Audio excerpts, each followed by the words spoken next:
প্রিয় বন্ধুরা, তোমরা সবাই কেমন আছো? আশা করি ভালো আছো। আজও চলে এসেছি এক নতুন ভিডিও নিয়ে। গতকালকে সন্ধ্যের দিকে আমার ছাগলের বাচ্চা হয়েছে। এইরকম আমি কোনো ছাগলের দেখিনি। কারণ হচ্ছে একদিনেই সম্পূর্ণ ওলান নামিয়ে দিয়েছে আর সন্ধ্যায় বাচ্চা হচ্ছে। আমার এই ছাগলটি ধীরে ধীরে ওলান নামায় এবং সম্পূর্ণ ওলান নামানোর 2-1 দিন পরে বাচ্চা হয়। এবার সব কিছুই যেন আমাদেরকে এবং আশেপাশের মানুষকেও আশ্চর্য করে দিয়েছে। আমরা ভাবতে পারিনি যে ছাগলটি 3টে থেকে 4টে করে বাচ্চা দেয়। সেই ছাগলটি গতকাল সন্ধ্যের সময় একটি বাচ্চা হয়েছে।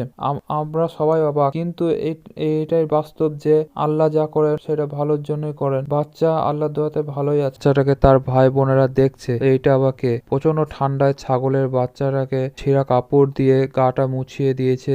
আর আগুন ধরানোর জন্য ছাদ থেকে কিছু পাটখুঁটি নিচে ফেলে দিলাম। আর আগুনটাকে বেশিক্ষণ রাখার জন্য কিছু গাছের শুকনো ডাল দিয়ে দিলাম। এতে আগুনের আঁচটা অনেকক্ষণ থাকবে তার জন্য। প্রচন্ড ঠান্ডা, তার জন্য বাচ্চা ও তার মাকে আগুন থেকে একটু দূরে রেখে দিলাম। তার কারণ হচ্ছে বাচ্চা ও তার মা প্রচন্ড ঠান্ডায় কাঁপছে।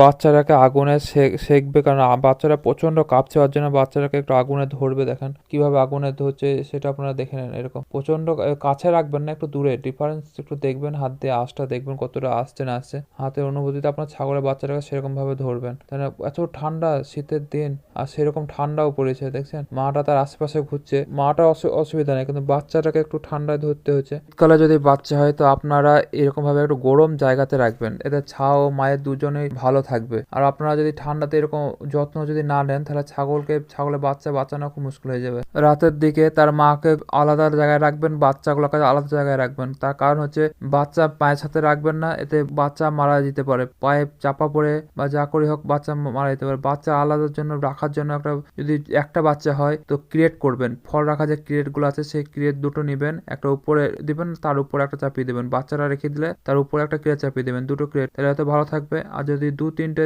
বা 4টে 5টা বাচ্চা হয়, তাহলে একটা বড় ঢোপ করে নেবেন। এতে আপনার বাচ্চা রাখতে সুবিধা হবে। এবার বাচ্চাগুলো এবার থেকে এবং শুয়ে বসে খুব শান্তি পাবে। আর চারিদিকটা যেন ছিঁড়া কাপড় দিয়ে যেন ঘিরে দিয়েন। চারিপাশটা একটু ঘিরিয়ে দিবেন ভালো করে, যাতে ঠান্ডা বাতাসটা যাতে না প্রবেশ করতে পারে। সকালবেলা তো প্রচন্ড ঠান্ডা ছিল, তার জন্য আগুন ধরিয়েছিলাম। সেম ওইরকম ভাবে ওকে সেঁকতে হলো। ওখানে সেকার পর এখন একটু ভালো আছে।